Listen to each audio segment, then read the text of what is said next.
மாண்புமிகு உறுப்பினர் முனைவர் கணேஷ்குமார் அவர்கள்.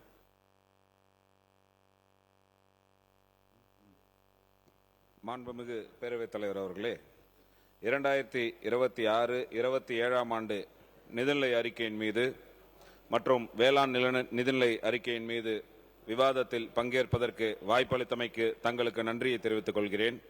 மாண்புமிகு தமிழக முதலமைச்சர் அவர்களுக்கும் நன்றியை தெரிவித்துக் கொள்கிறேன்.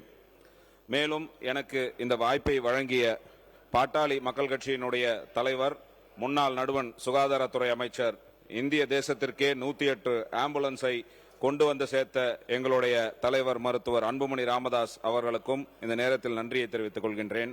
பாட்டாளி மக்கள் கட்சியினுடைய சட்டமன்ற தலைவர், மதிப்புக்கும் மரியாதைக்குரிய முனைவர் சௌமியா அன்புமணி அவர்களுக்கும் என்னுடைய நன்றியை தெரிவித்துக் கொள்கின்றேன்.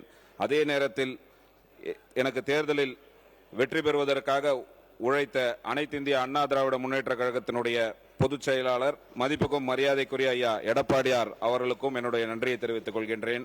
அதே நேரத்தில் என்னுடைய வெற்றிக்கு உறுதுணையாக இருந்த முன்னாள் அமைச்சர், மதிப்புக்கும் மரியாதைக்குரிய அண்ணன் CV சண்முகம் அவர்களுக்கும் என்னுடைய நன்றியை இந்த நேரத்தில் காணிக்கையாக்குவதோடு, எனக்கு உறுதுணையாக இருந்த தோழமை கட்சிகள் பாரதிய ஜனதா கட்சி, புதிய தமிழகம், புரட்சி பாரதம் கட்சி உள்ளிட்ட அனைத்து தோழமை கட்சிகளுக்கும், அமமுக உள்ளிட்ட அனைத்து தோழமை கட்சிகளின் தலைவர்களுக்கும் என்னுடைய நன்றியை உரித்தாக்கிக் கொள்கின்ற அதே நேரத்தில் 2011ஆம் ஆண்டு என்னுடைய 26வது வயதில் செஞ்சி தொகுதியில் போட்டியிடுவதற்காக எங்களுடைய நிறுவனர் என்னை அந்த மண்ணிற்கு அனுப்பி வைத்த பொழுது, அந்த மக்கள் தங்கள் வீட்டு பிள்ளையாக அவ்வளவு பெரிய அலையிலேயும் விழுப்புரம் மாவட்டத்தில் என்னை வெற்றி பெற வைத்த அந்த செஞ்சி தொகுதி மக்கள் மீண்டும் 10 ஆண்டுகள் கழித்து அதைவிட மிக அதிகமான நம்பிக்கையும் அன்பையும் வைத்து இன்றைக்கு இந்த அவைக்கு அனுப்பி வைத்திருக்கக்கூடிய அந்த செஞ்சி தொகுதி வாக்காளர்களுக்கு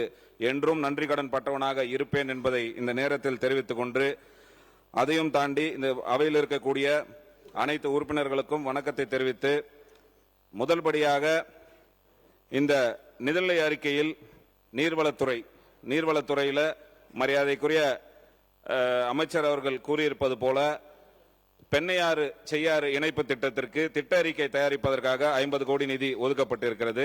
ஆனால் விழுப்புரம் மாவட்டத்தில் அனைவருக்கும் தெரிந்த ஒரு விஷயம், நந்தன் வாய்க்கால் திட்டம் என்பது நீண்ட நெடிய காலமாக அந்த மக்கள் அங்கே போராடி கொண்டு வருகின்ற திட்டம். அதற்கு பெஞ்சல் புயலில் பாதிக்கப்பட்டு 76 கோடி ரூபாய், கிட்டத்தட்ட ஒரு 80 கோடி ரூபாய் தேவை என்று பல முறை திட்ட அறிக்கை 2018 அந்த திட்ட அறிக்கை இங்கே அனுப்பப்பட்டு வந்திருக்க காலத்தில் அது கிடப்பிலேயே கிடைக்கிறது.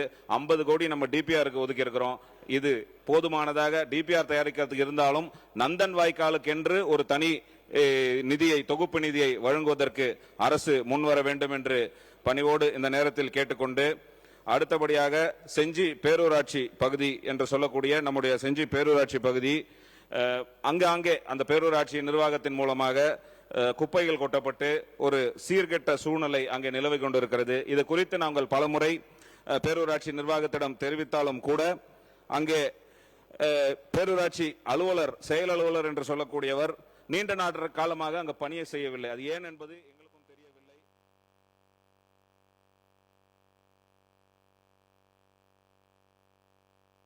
நடந்திருக்கிறது.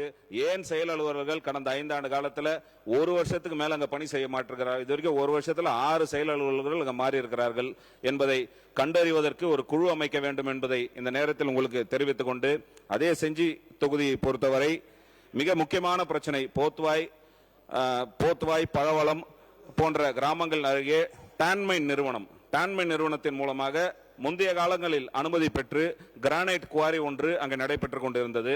அங்கே கிடைக்கின்ற கிரானைட்டினுடைய தரம் சரியாக இல்லை என்று அந்த கிரானைட் குவாரி இன்றைக்கு கல் குவாரியாக மாற்றப்பட்டு வெடி வைத்து எடுக்கக்கூடிய சூழ்நிலை அங்கே இருந்து கொண்டிருக்கிறது. அந்த வெடி வைக்கின்ற காரணத்தினாலே அருகாமையில் இருக்கக்கூடிய மக்களுடைய வாழ்வாதாரம் மிகவும் அதிகமாக பாதிக்கப்பட்டு, அது குறித்த பல கோரிக்கைகளும் அரசிடம் தெரிவிக்கப்பட்டிருக்கக்கூடிய சூழ்நிலையில் தற்பொழுது அரசு அந்த டான்மை நிறுவனத்திலிருந்து ஒப்பந்தம் பெற்றிருக்கக்கூடிய ஒப்பந்ததாரர்களுக்கு நீங்கள் எல்லா அனுமதியும் பெற்றிருக்கிறீர்கள், 10 நாட்களுக்குள்ள நீங்க உங்க பணியை துவங்கவில்லை என்று சொன்னால் உங்களுடைய ஒப்பந்தம் ரத்து செய்யப்படும் என்று சொன்னதின் அளவில் அங்கு காவல்துறையின் அனுமதியோட அங்கு கற்களை வெட்டி எடுப்பதற்கான முன்முயற்சிகள் மேற்கொள்ளப்பட்டு வருகிறது. இது அந்த பகுதி மக்களிடையே பெரும் பதட்டத்தை ஏற்படுத்தியிருக்கிறது. அந்த பதட்டத்தை தணிப்பதற்கு இந்த அரசு உடனடியாக முன்வந்து அந்த டான்மைன் நிறுவனத்தின் மூலமாக அங்கே செயல்பட்டு வரக்கூடிய அந்த குவாரியை மூடுவதற்கான நடவடிக்கையை மேற்கொள்ள வேண்டும் என்று உங்களை பணிவோடு கேட்டுக்கொள்கின்றேன்.